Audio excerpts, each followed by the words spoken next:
Hello, friends. Joe Lynch here from the Logistics of Logistics. Thank you so much for joining us today. Today's topic is the Broker Carrier Summit, from conflict to collaboration, with my friend Dan Lindsey. How's it going, Dan? Doing well, Joe. How are you? Doing great. So, Dan, please introduce yourself and your company and where you're calling from today. Yes, my name is Dan Lindsey. I'm calling from Fishers, Indiana, just on the northeast side of Indianapolis, and I am with the Broker Carrier Summit. We are a semi-annual conference, trade show, business network, and connecting tool for brokers and carriers. Yes, Dan. Before we hit the record button, and we were catching up, and I said to you, and I not say this not with any not being promotional. The Broker Carrier Summit is one of those conferences that popped up in the last, a couple of years ago. I remember I interviewed you just for your first one.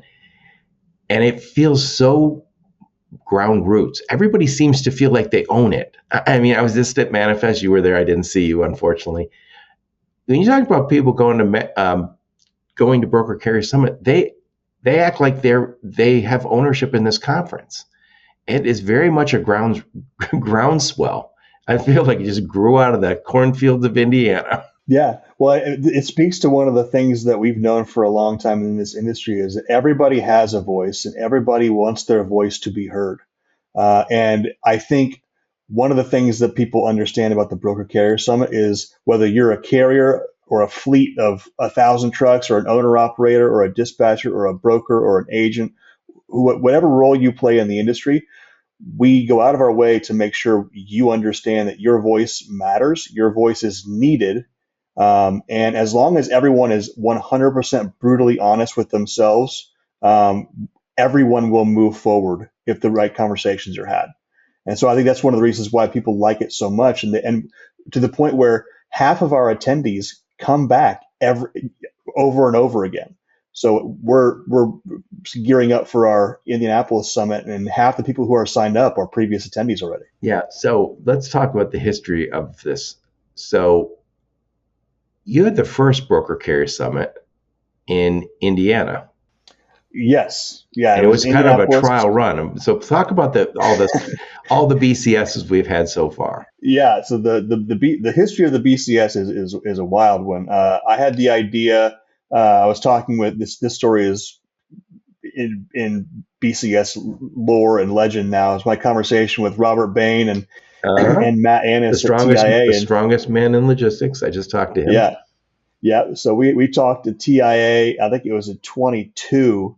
We were in San Diego at the Morton Steakhouse down there by the convention center. And we were just talking about our frustrations about the industry, and I brought up the idea of, over a few bourbons, I will admit. Where all the best ideas come from. And all the worst ideas too. Yeah, all the ideas are found at the bottom of a glass or two. But I was like, what if somebody needs to create a way in which everybody in the industry can just get together, hash out their differences, and come together as an industry. And there was a little bit more involved conversation around that. But he said, if you ever decide to do anything like that, let me know and I'll be a part of it. Well, the next January, I was driving down to Florida with my family for a Christmas break.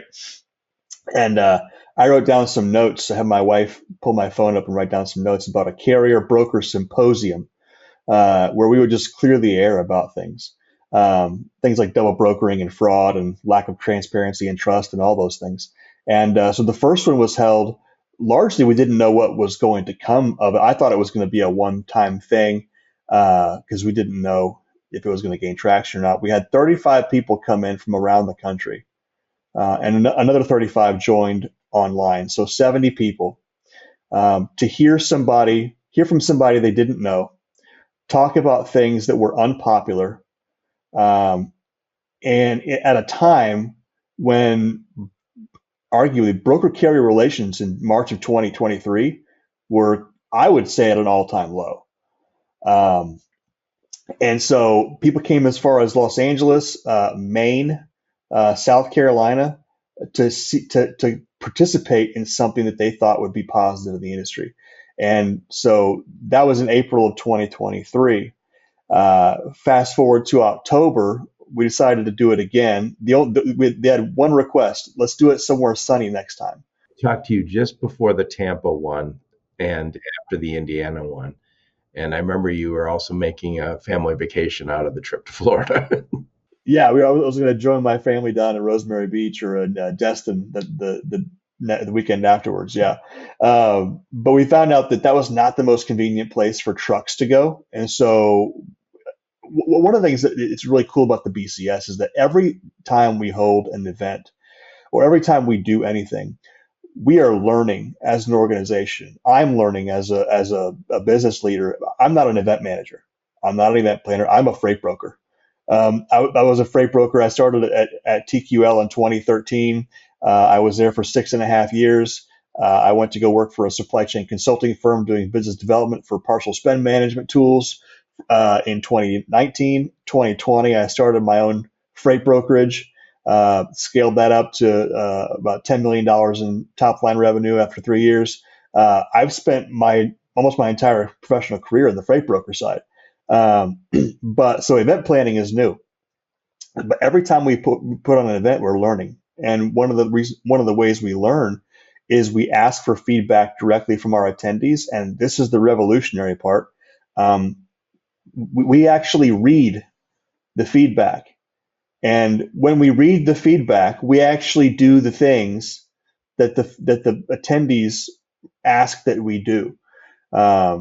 Everything that we do at the BCS, we do because it's been requested by our attendees or by our members. So after the Florida one, was that the one was it Kansas City or St. Louis? That was Kansas City. Kansas City was a turning point for the BCS because... Which side? Kansas City, Missouri, or Kansas City, Kansas? Well, technically it was Overland Park. So I think that's the Missouri side. No, is it the Kansas side? Kansas I can't remember. Well, I'll have to ask all my friends. They shouldn't have it so confusing. No. It's a pick a state already, would you? But no, so yeah, Kansas City was a breakout moment for us. We had 370 people. The middle of the country. I like that. Middle of the country. And that's intentional. Again, everything we do, we try to be intentional about it. We try to make it the BCS as accessible as possible for specifically for carriers and for small fleet operators, because we know how expensive and how difficult it is to take your truck off the road, even for a day, much less 2 or 3 days or a week for some of these events. And so we want to make sure it's in an area that, one, they can get to easily, two, they can get out of, hopefully profitably as well. So, but we expanded the summit from a 1-day event to 2 days in Tampa to 3 days with a golf tournament in Kansas City. And I think we had 40 speakers in Kansas City, including, leaders in the industry. Our partnerships with our sponsors had expanded quite a bit as well.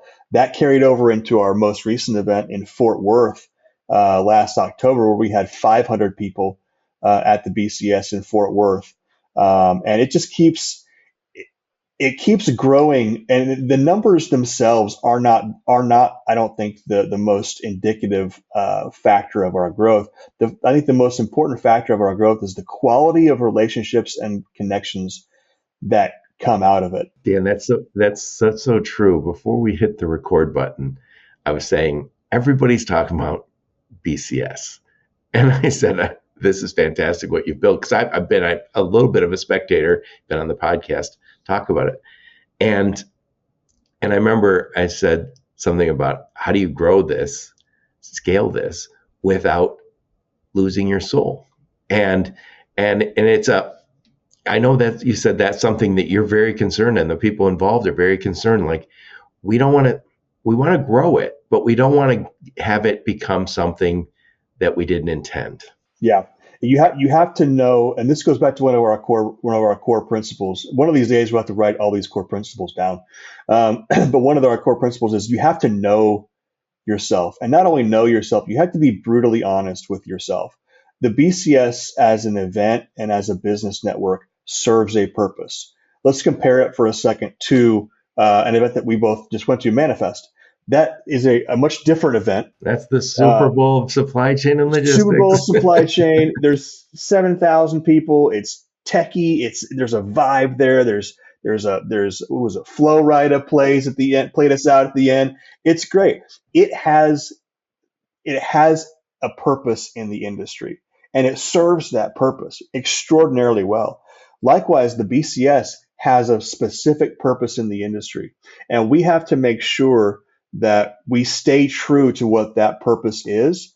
And that goes through everything, whether it's how many people we have, what the mix of people we have between brokers and carriers and service providers is, um, what our educational content looks like, the quality of our networking, everything, intentionality, authenticity, everything factors into if we get to a point where it's all about the number of attendees or the number of sponsorships or all this, we're going to lose what has made the BCS the groundswell that it has become.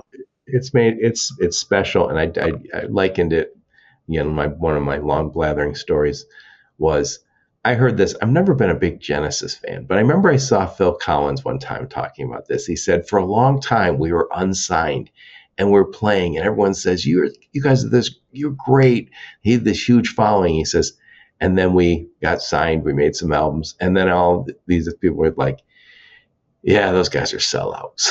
They sold Yeah. their soul. And he says, you can't win. He goes, you can be poor and not, and say we're being true to ourselves. He goes, we didn't feel like we changed, but the world changed around us. And that's sometimes what happens. So I think as long as you stick to you just said you're going to write down those core values. I think you kind of epitomize them right now.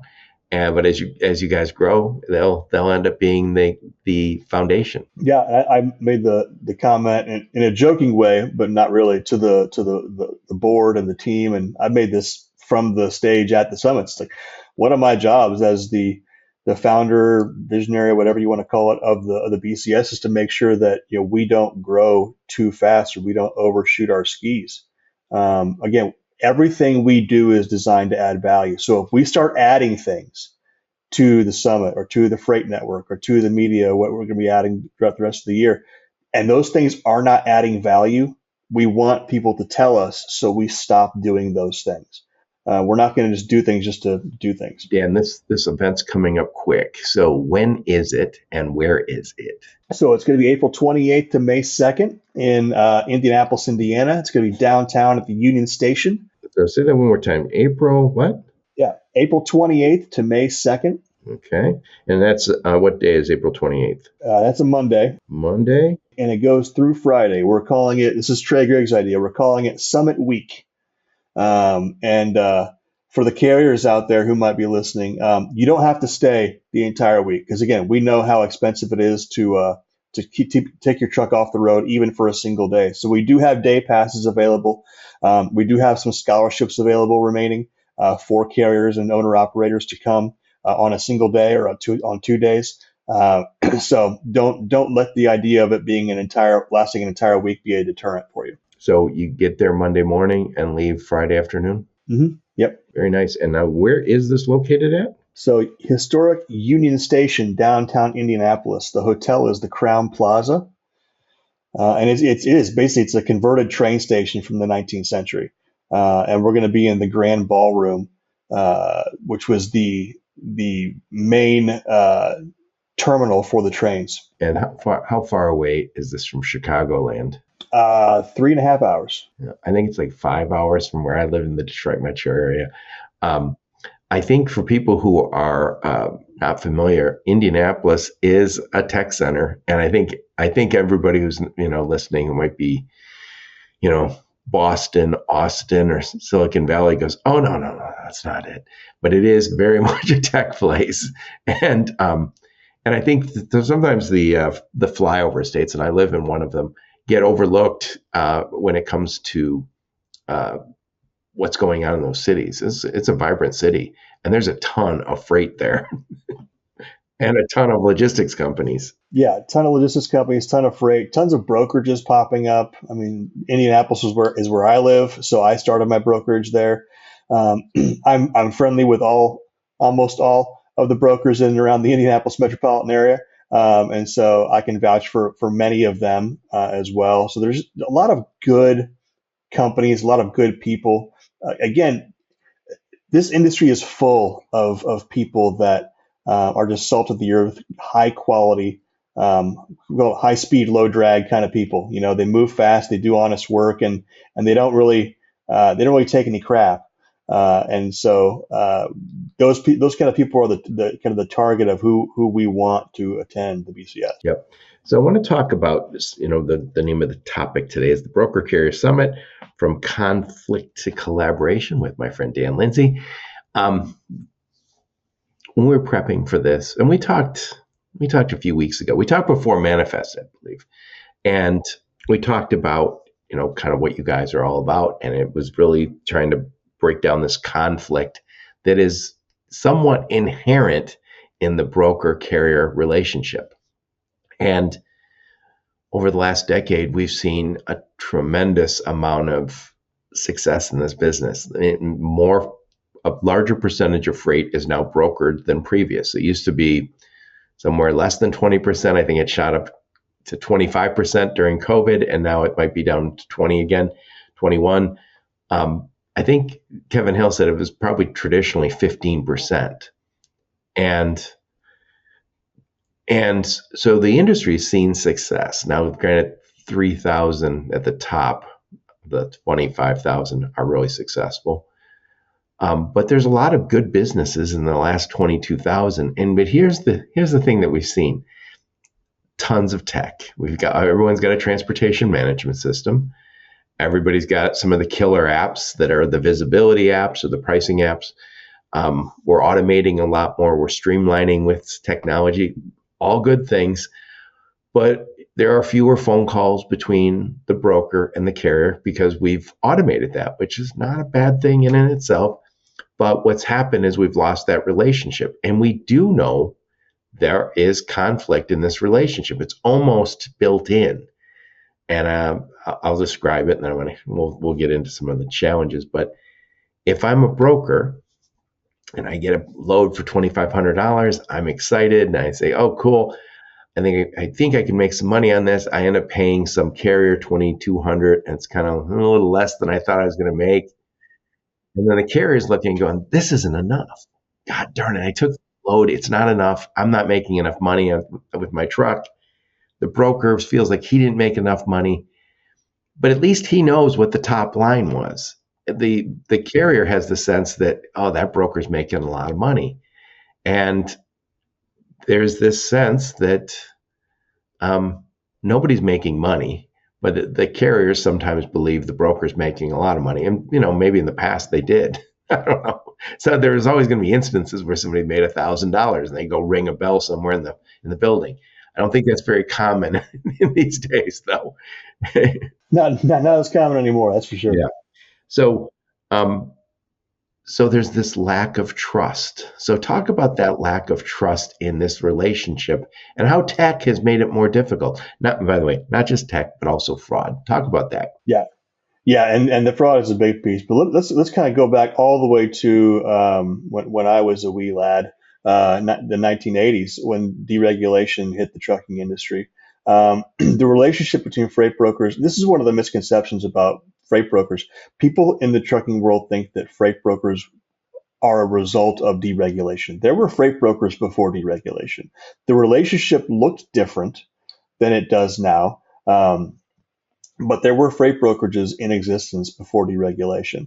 What deregulation did, however, is it fundamentally changed the nature of the relationship between brokers and carriers, and it allowed brokerages to form more easily. So the barrier for entry for a freight broker became extremely low, and likewise, the barrier for entry for a new trucking company became extremely low, because it was just as difficult for a trucking company to come into existence as it was for a brokerage to come into existence before regulation. If you didn't know somebody, or you were not on a senator's radar, or you didn't have an in with the right organization, you were not going to get a tariff. You just weren't, or if you weren't part of a network or an association. So deregulation allowed for more companies and individuals to enter into the space. what that did is it diversified the kinds and types of people that were coming into the industry, and it forced people to have relationships with people that they would not have had before. And so I think what we've seen over the last 40 years in this relatively deregulated environment is people are trying to figure out how to have the most optimal relationships with each other from the broker and carrier perspective. And that's not an easy conversation to have. And trying to build relationships on a foundation of trust. I would venture a guess and say the last 40 years have not been the least volatile in our economy or in our domestic landscape. So there's been a lot of change, a lot of different moving pieces within the supply chain and transportation worlds, and building trust is hard. And neither side have done themselves any favors. One of the things we say, and I'm sorry I've escaped from trouble, but everybody needs to own their own shit. You said that to me before we hit record. I did. I love that. That's one of my biggest personal and professional BCS. principles. Everybody needs to own their own shit. Own your shit. Brokers, and I say it to both sides, brokers. There have been some things, many things that brokers have done over the years that have eroded trust, sometimes intentionally. And you know what? As an industry, brokers, we need to own that. Not doing so is dishonest and does not foster trust. Likewise, carriers. Same thing. I've talked to somebody who blew 4 turbos in a week. I call BS on that as a broker.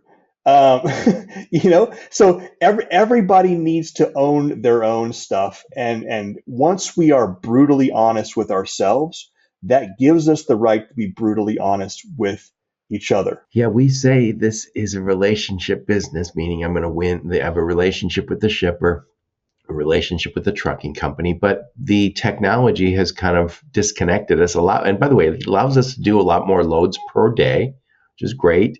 And we sometimes say the technology allows me to have the tech do the tech stuff and free me up as the individual to build relationships with my customer, whether it's a carrier or broker, build those relationships. I don't think we necessarily do. And it's funny to call this a relationship business when, as you just described, is sometimes a very dysfunctional relationship. Yeah, well, I think one of the things, and I love the tech that we're seeing in the industry. I think the freight tech boom is just getting started, and I'm really excited to see what comes down the road. But one of the things that we have to understand and know going into this new environment is that you can't outsource trust to technology. Not yet. Nobody, not yet. Yeah, but you can't. Nobody has a relationship with a bot. Okay, they have a relationship with people, and so no matter how much tech you have or how dynamic your stack is, at the end of the day, you are in a relationship with a carrier, brokers, a driver in the seat. Carriers, you're in a relationship with a broker in the seat, making phone calls. So we need to understand that you can't outsource trust to technology. Yep. So we've seen some freight fraud in this business, and a lot of solutions have popped up. Solutions like Highway and others have popped up, and I think everybody's more aware that there's a fraud problem. Well, I should ask this. Is there going to be some information about freight fraud and how to prevent it at this conference? Absolutely. We have a whole track dedicated to fraud prevention and compliance. 100%. Yeah. And Highway is sponsoring that track, actually, by the way. So yeah, and that's one of the things too that is in 2023 when the BCS started, freight fraud was the hot topic, and it still is to some extent. But freight fraud is not the problem. Freight fraud is a symptom of a problem. And because the core problem is, again, people are trying to outsource relationships to technology. We're trying to commoditize the relationship between the broker and the carrier, and we're not. Very few people in this industry are trying to do the heavy lifting of actually managing relationships in a professional and consistent way.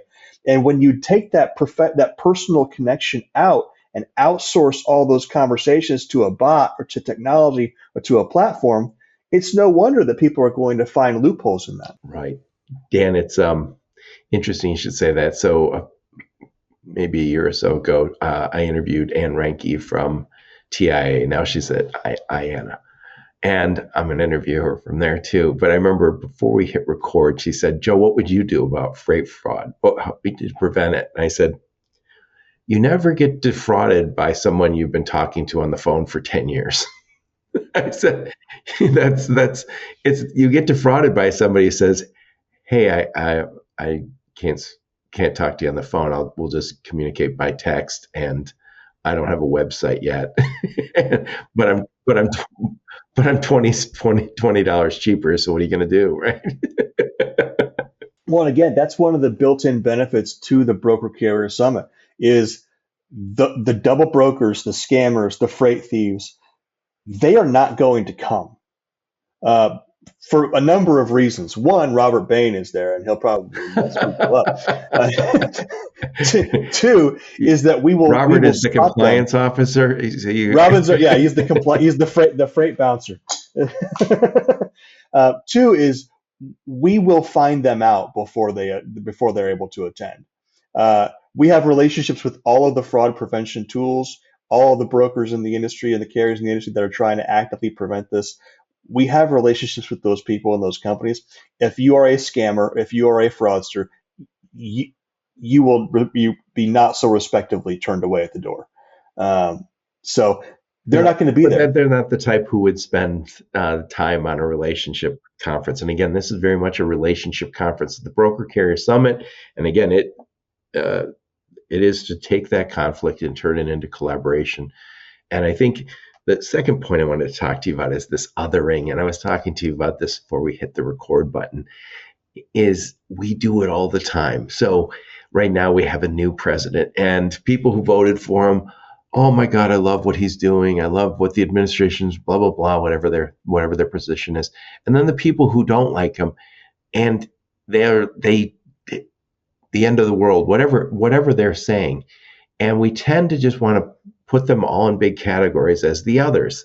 And the others have bad intentions. And I think, I've talked to a lot of carriers, I talked to a lot of brokers. There's a tendency to do the othering because you don't meet in person. It's really hard to sit down and have a beer with somebody and say they're the other. Because you get to know him, you go, oh, I guess he's got the same problems I got. He's trying to make a living. He's got family. He's got health. He's got all the other things I have. It must be a great life to be the one who's always right. It is. Yeah, it must be nice. You can't do othering if you go to this conference. You're meeting, if you're a broker and you're meeting this trucking company, and you're like, oh, let me explain to you why trucking companies are always ripping me off. And then when you're done, I'd like to explain why brokers are always ripping me off.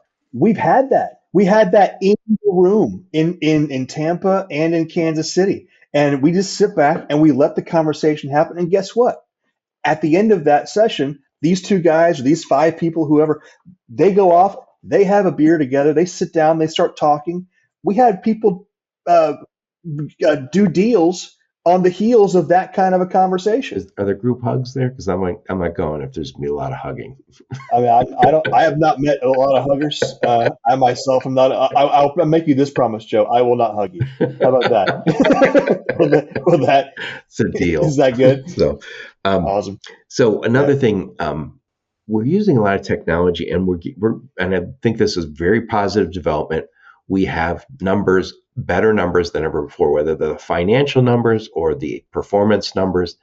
I love KPIs. Obviously, we all have to use business discussions to control our businesses. So we all want to know, how much did I make? How much did I lose? What's going on? So we use numbers, and they're better than ever before. And the KPIs and the analytics that we have are better than ever before. But that's seemingly not enough. And I said to you, I think it's just the beginning of the conversation. And if I'm saying, hey, Dan, here's all the KPIs. We did really well. And yeah, those are great KPIs, Joe. I lost I lost money last week. That is not good. And your KPI doesn't reflect that. Please elaborate. Yeah. So as a freight broker, or a leader of a freight brokerage, I should say, a leader of a startup freight brokerage. So our gross our gross margins were between 12 and 18%, depending on the quarter, depending on the seasonality. Our net margin was 1.2%. And if you asked me at any given point in any given month, I could tell you what our run rate was, what our load count was, what our average rate per mile was, and what our average margin was. That is not common in the industry, especially on the carrier side. And if we're going to talk about everybody owning their own stuff, shall we say, if you don't know your numbers, in my mind, you have zero right to complain about somebody who does. If you don't know what your cost is per mile, drivers, owner operators, fleet managers, then it really isn't going to matter whether or not the broker is making $1,000 on your load or not, or whether he's underpaying you or overpaying you. Because if you don't know your numbers, no amount of money that you can make is going to help you become profitable. I'm sorry, but it's not. And that goes the same for brokers. Just because you got $8 a mile on a load and you paid a carrier $4, doesn't mean that you're running that load for a profit, because you still have all the tech in the background. You still have a staff to pay. You still have all these different tools that you're using. And the average broker sitting in the seat does not know the average cost per load that the brokerage incurs. Yeah. Yeah, we saw this with Lyft and Uber a few years ago, where a ton of people who were doing Lyft and Uber and saying things like, "Oh, I'm making 75 grand on the side," all sorts of exciting money being made. And then over time, they started realizing, yeah, but I got to make a car payment going through a lot of gas, and then found out, oh, I'm not making that great of money after all, and they started exiting the business. And in our business, we've seen a lot of changes. Suddenly we have the Sprinter vans that popped up, and now we could put 2 or 3, 4 pallets in there, replacing an LTL sometimes. We see the just the Econoline vans. We've seen all sorts of stuff that were traditionally kind of outside of the broker's world. We didn't look at those guys. They're like, no, that they do deliveries. We don't do that. We're transportation logistics over here. Now they've kind of come into our business, and a lot of those guys, I talk to them. A lot of those guys are finding out, I don't understand my numbers well enough. Because it's one of those things where it's seemingly, as you said, I made $800 today. I made $400 yesterday, and then you go, "What do you pay on gas? What's your payment on insurance? What's your truck payment?" You go, "Ooh, wait a sec. I didn't make the kind of money I thought I made." Those aren't the numbers we like to add up. And so I think there's people who are, we need the drivers to be successful. And so brokers don't exist without carriers. And let's face it, a lot of brokers help carriers stay in business. I think the relationship, when it works, is absolutely perfect.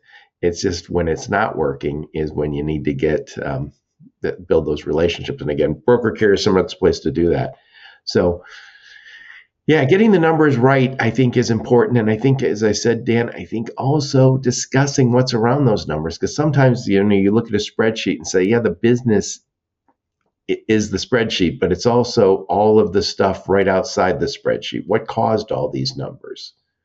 And is your partner making money? I can tell you, one of my best customers when I was at a 3PL, we would go through once a week, all through our numbers. And then at the end, I would also often get a phone call right after the meeting, and it was my customer contact, and she would say, "We love what you're doing. Are you making money?" I was thinking, how often has someone asked, "Are you making money?" And she goes, I don't want you to rip us off. I just need to know that you are doing well. And I was like, yeah, we're doing well.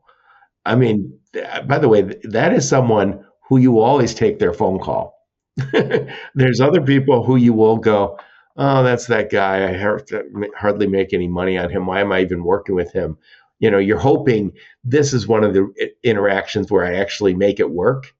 That's no fun. No, it's not. Well, and that's one of the things too. Those conversations happen all the time at BCS, at the summit. When brokers and carriers sit down, specifically over lunch and lanes or our speed networking opportunities, one of the questions that I've heard people ask is, "What do you need on this load?" Brokers are asking carriers, "What do you need to be profitable on this load?" And then they'll take that back to their customer. I've seen a number of deals done between brokers and carriers that center around that. And it goes back to, I know that broker transparency is a huge issue right now. There's the question period or the comment period rather, has been extended, I believe now until, I think it's May, or whenever it is extended until. But I've had a number of conversations with carriers and brokers about the transparency issue. And one of the things I've landed on is I'm all for transparency, so long as it's voluntary. You know what? Because and by the way, so is everybody else. If you're a carrier or a driver, I guarantee you, the first time the government comes knocking on your door demanding you show your costs to your vendors or to your customers, you're going to pitch a fit too. Yeah, you mentioned the comments. So what is that related to? So the FMCSA has a comment period where they're considering changing the language around broker transparency and making it obligatory, and trying to put more strict enforcements on that, so that carriers and drivers can go and demand how is it worded? Demand the information that's on the freight transaction. So basically, if you're a party to a freight transaction, you have the right to review all costs associated with that transaction. And currently, brokers have carriers waive that right in 90% of the broker carrier agreements that are signed. Yeah, I got to tell you, I'm from the automotive industry, and in automotive, if you're one of the big companies, Nissan, BMW, Ford, GM, whatever, a lot of them will say, "Hey, you want to work with us, Nip and Denso or JCI or whatever?" They say, "We need to understand your pricing. Please break it down in Excel spreadsheets. Give us proof."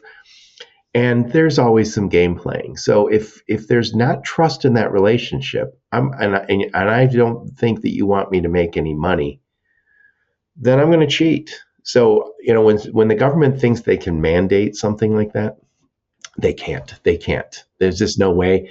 You can't manage millions and millions of transactions across the country.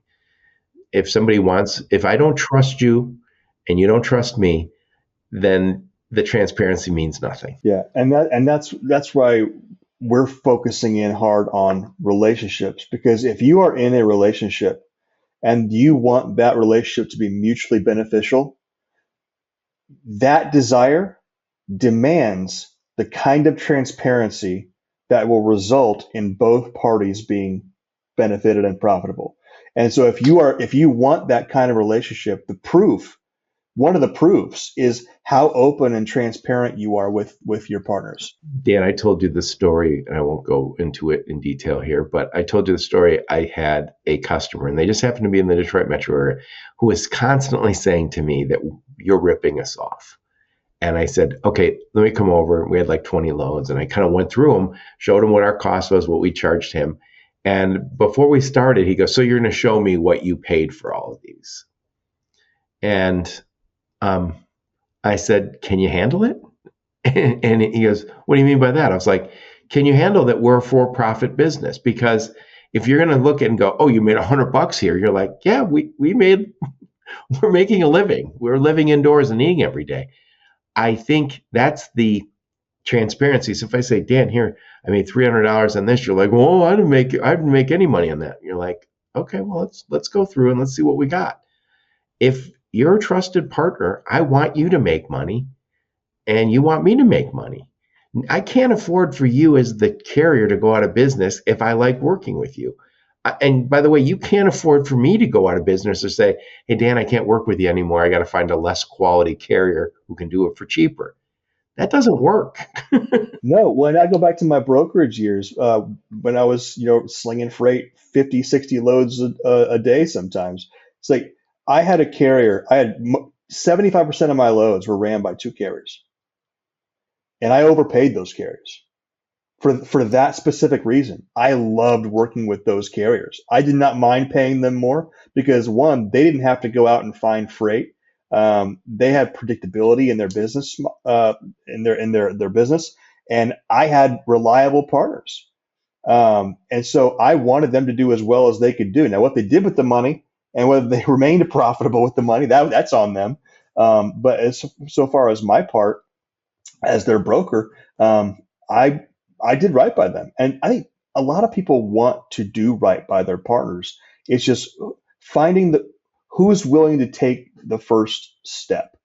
It's one of the hardest things. And I'll say one more thing too about the relationship piece. Um, Complaining is easy. It's so easy to complain about carriers, brokers. And carriers, it's so easy to complain about brokers. Again, no one's doing themselves any favors by not adding fuel to the fire of things we can complain about.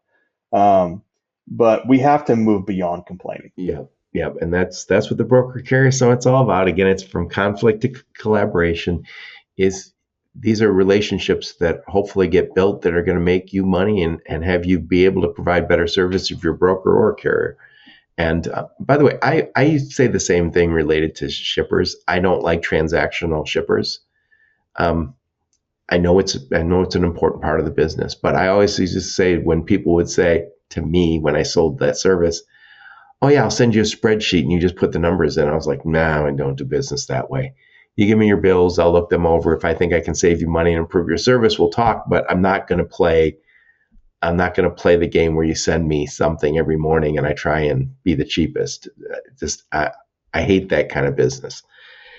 Anyway, so Dan, let's talk a little bit about some of the tracks. So you already mentioned one of the tracks, which is the security and compliance. Yeah, fraud prevention and compliance. What are some other tracks? So we have a legal and finance track, talking about financial issues that occur in trucking companies, legal issues that are facing the industry right now.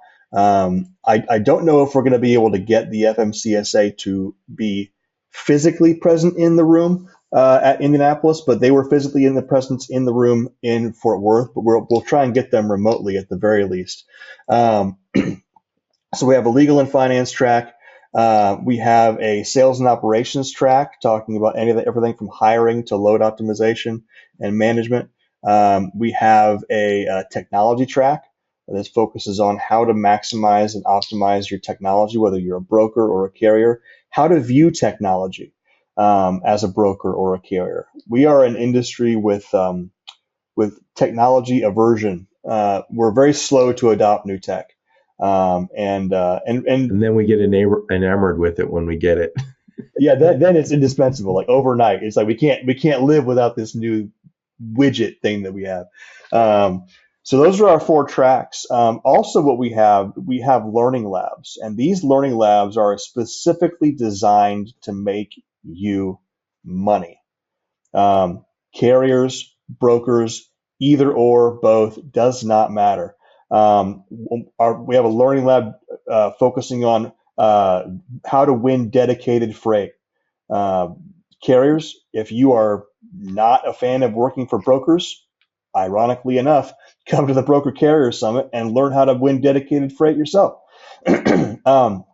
Brokers, you're not carriers, but you can learn a thing or two about learning or about how shippers approach their transportation partners and find out how to win more freight yourselves. We also have a learning lab on reimagining sales and marketing, how that can help drive your revenue growth. We have Melanie Patterson reprising her role talking about government contracting again. So all of these, again, everything at the summit is designed to add value, whether it's relationships and connections or whether it's actually putting dollars in your pocket. I was talking to Mike Riccio the other day, And he asked the question again. He goes, "So why will people continue to come?" Now, where's he work? He's More Than Miles Consulting. I think he's a former executive director of the TIA at some point as well. I think he's still on the board over there. But he's like, why would people continue to come to the Broker Carrier Summit? I said, it's easy, Mike. They make money. They make money here. Other conferences they go to, they have a good time, they drink, they meet some people, they get a bunch of business cards, but people leave with freight from the BCS every single time. Yeah. Very important. Very important. So, you have lots of great sponsors this year. So tell me, who are your sponsors and what do each one of them do? Yeah, so we're going to go through all of them. We have about 30 sponsors, I think. Then don't go into great detail. Just give us one bullet about each one. All right, well, let's start with, so one of them is Ty Software. Ty is actually sponsoring our podcast this year, our podcast network that we're building.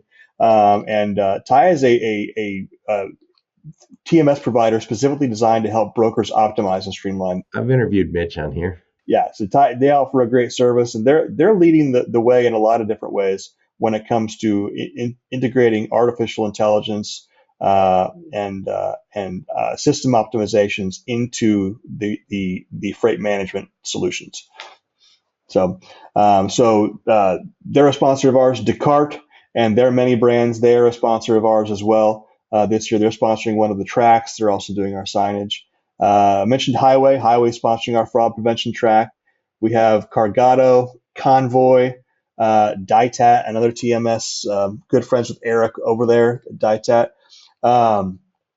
Carrier Source, I don't know if you know Rob Light. He's basically put together the Yelp of trucking, is what he calls it. So it's carrier reviews by the brokers who use them.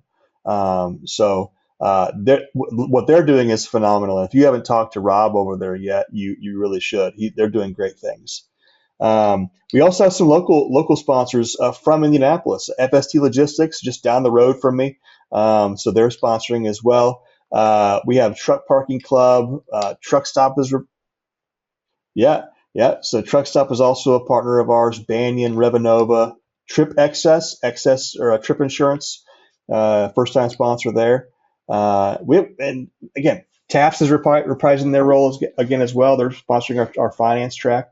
So that's one of the coolest things about that I'm excited about from the BCS is that it's not just brokers and carriers who are saying we want to fix the relationship. Literally every piece of the BCS, from our board to who our sponsors are to our attendees, everyone who comes and is involved is saying, to some extent, we believe that broker-carrier relationships, 1, can be fixed, 2, should be fixed, and 3, affect us. So if you're a factoring company, the broker-carrier relationship affects you. If you're a TMS provider, it affects you. If you're an onboarding company or outsourcing company, nearshoring company, it affects you. And all these companies are coming together and agreeing and saying, yeah, it does, and we want to be a part of fixing it. Yeah, I love it. Well, I know we just touched on some of the sponsors, and I know you're absolutely right about fixing this relationship, because I think it affects everybody. It prevents us from doing the best job we can do. And I think it's one of those things that it's almost built in to be adversarial until you make it not so.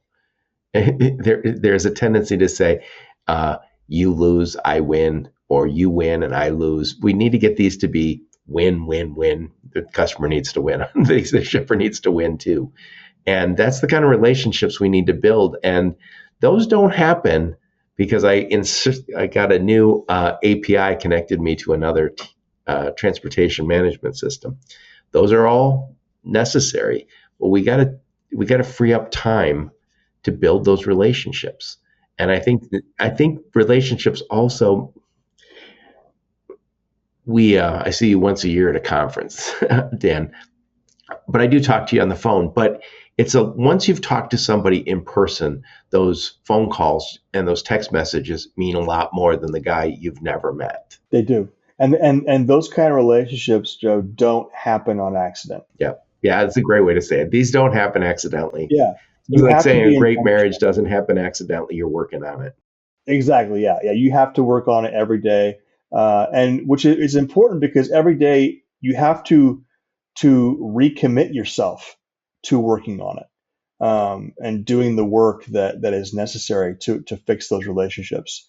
So yeah, we do things on purpose. Yep. Well, I love what you're doing. And again, I can honestly say this. When I ask people all the time what conferences they're going to, people talk about it throughout my conference. I just talked to Tyler Hildebrand. He was on my podcast. He's down in Cincinnati. He mentioned, yeah, I'll be there. Yeah, I'll see you there. It just comes up. It is very much a groundswell. This is grassroots. This is a conference almost that had to be created. I mean, it feels that way to me. And I don't say take nothing away from any of the other conferences. Conferences all have a kind of a flavor, and you find your people.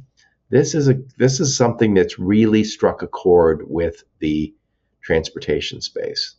I think you're seeing that if you look at the 30 sponsors, that tells you something. And forget this, just the sponsors. I talk to a lot of people who say, yeah, I got to be there. And one other thing, Dan, I was at that conference, the TIA conference, where you and Mr. Bain decided to go have some bourbons and talk about the problems of the world. That was in California, which I love. It was San Diego. Yeah, I love that. It was a great conference, the TIA. We were just at Manifest. I go there every year, love it. There's conferences down in Austin. I'm not against going to the West Coast, but I live in the Midwest, and we need more conferences where the freight is. So, this is like 75% of the population east of the Mississippi. That's where the freight is moving. Not that you're not welcoming people from the West Coast, but it would be nice if you said there was more drivable conferences. We should be able to drive to a conference that is close by. There's a lot of people in the Midwest. I know people in California and Oregon are going, where is the Midwest anyway? Where's Indiana? I don't know where it is. We're here with our nice weather and our beaches, and everybody comes to us, which is true. That's why the conferences are always in sunny places. But there's no place more beautiful than Indiana once the weather changes. So that is very true. It's the reason why I'm still here. So yep. Well, Dan, thank you so much for taking the time. I'll make sure I put a link to the conference, a link to your LinkedIn profile. Any other links you give me, I'll put those in the show notes so people can reach out and talk to you. And I absolutely love what you're doing. Congratulations. Yeah, thanks for the time. Always a pleasure talking with you, my friend. Yep. And thank all of you for listening to my podcast. Your support's very much appreciated. Until next time, onward and upward. You have been listening to the Logistics of Logistics podcast, where we engage with leaders in the logistics and supply chain community. If you like what you hear, please subscribe, hit the like button, and leave us a nice review on Apple or Spotify or wherever else you listen. Also, please check out our videos on YouTube and connect with us on LinkedIn. We're very big on LinkedIn. And you can also reach us on the logisticsoflogistics.com, our website.